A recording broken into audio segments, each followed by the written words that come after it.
Salut les filles. Ok. Aujourd'hui je fais ma deuxième vidéo. Je suis super contente. Euh, je sais pas si vous voyez fort. J'espère que vous voyez quand même assez bien. Euh, Aujourd'hui je vais vous faire, maintenant je vais vous faire, il est 21h40.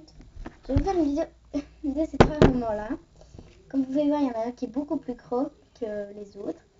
En fait, je lis les Léa Olivier et je suis super contente car j'ai eu, en fait, au début, ma maman a vu un roman et j'aimais bien. Elle voyait que j'aimais bien. Je cherche. Ah oui. Elle voyait que j'aimais bien, donc j'ai dit bah, pourquoi pas seulement. Elle a pris le tome 5. Ma mère a fait jamais attention. Elle prend, elle voit, tac. J'ai dit c'est pas grave. Je l'ai quand même lu. Franchement, j'ai adoré. Puis elle revint où elle l'a acheté. Donc ça c'est le tome 5 Montagne Russe. Enfin, elle va où elle l'a acheté. Qu'est-ce qu'elle voit? Le hub. Parfait. Elle me le prend. Hier, j'ai été dormir chez une amie. Aujourd'hui, je reviens. Qu'est-ce que je vois sur mon lit? Le tome 2. Je suis super contente. Donc, commençons par... Je vais quand même commencer par le 5 parce que c'est celui que j'ai eu. Voilà. Donc, le tome 5, Montagne Russe. Moi, je vais m'acheter aussi les BD parce que le problème... non. Je vais m'acheter les BD quand même. Parce que j'aime bien aussi savoir comment eux, ils ont imaginé les personnages et tout. Donc voilà, je vais aussi m'acheter les BD. Donc là, on peut voir que c'est Léa.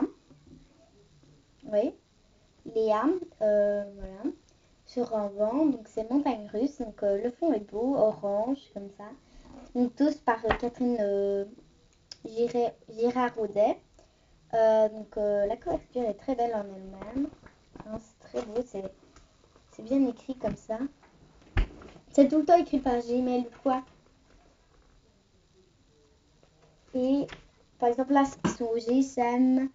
Là, ils sont en bulle de discussion. Donc ça, c'est bien fait, tout le temps en bulle de discussion. Enfin, pas tout le temps. Voilà pour le sac. Après, et oui, ce qui est bien, je vous dis juste, les Olivier, si vous n'aimez pas ceux qui ne suivent pas l'histoire. Mais à chaque fois, c'est le jour après. Par exemple, Léa, elle raconte tout le temps. Par exemple, elle dit, bon, je vais partir, elle part, et puis on voit que c'est le lendemain qu'elle lui écrit à Lililou qu'est-ce qui s'est passé. Pas souvent, on voit, il raconte l'histoire. Pas souvent, quelquefois. Ici, on a le E, perdu. Donc, on voit les Olivier avec un plan. Un vélo derrière elle, une pancarte. Rouge, Catherine Giraudet. Celle-là, franchement, elle est cool. Il y a toujours les bulles. Manu, là, c'est où elle rencontre Manu. Et au début, elle met toujours quelque chose. Là. Comme dans presque tous les romans. Voilà. Donc, mon papa que j'adore, qui m'a emmené à Montréal, qui m'a enseigné le présence de l'humilité et qui m'a appris qu'on serait tous fous de ne pas réaliser nos rêves. Donc, c'est pas tous dans la même. Hein, voilà. Donc, toujours pareil, les bulles de discussion. Et c'est bien parce que il y a à chaque fois qu'on change un chapitre, et ben il y a une petite image. Par exemple, là, c'est Go Léa Go, pour le chapitre 1. Premier chapitre. Chapitre 4, Yes, No Toaster. Je fais de l'anglais. Ça veut pas dire ça. Hein. Et le 2, Rumeur. Donc on voit encore Léa et on voit les trois chippies. Ah oui, à la fin, je vais vous dire. En fait, à la fin, il devient de plus en plus gros à chaque fois que on... Par exemple, dans le 5, il y a plein de mots qu'il faut savoir. Donc ça s'appelle le lexique parce qu'en fait, Léa, elle parle un peu l'accent québécois. Donc par exemple, elle va dire... mais à chaque fois, ça va être souligné. Enfin, pas souligné, mais... Par exemple, elle va dire...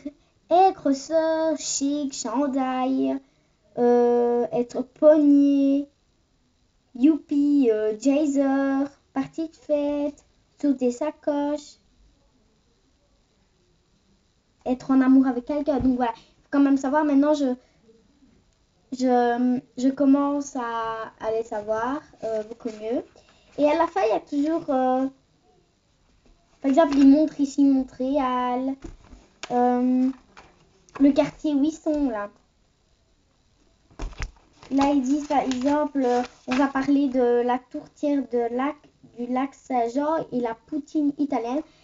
Je vous dis juste, je suis sicilienne, donc je sais ce que c'est la poutine italienne.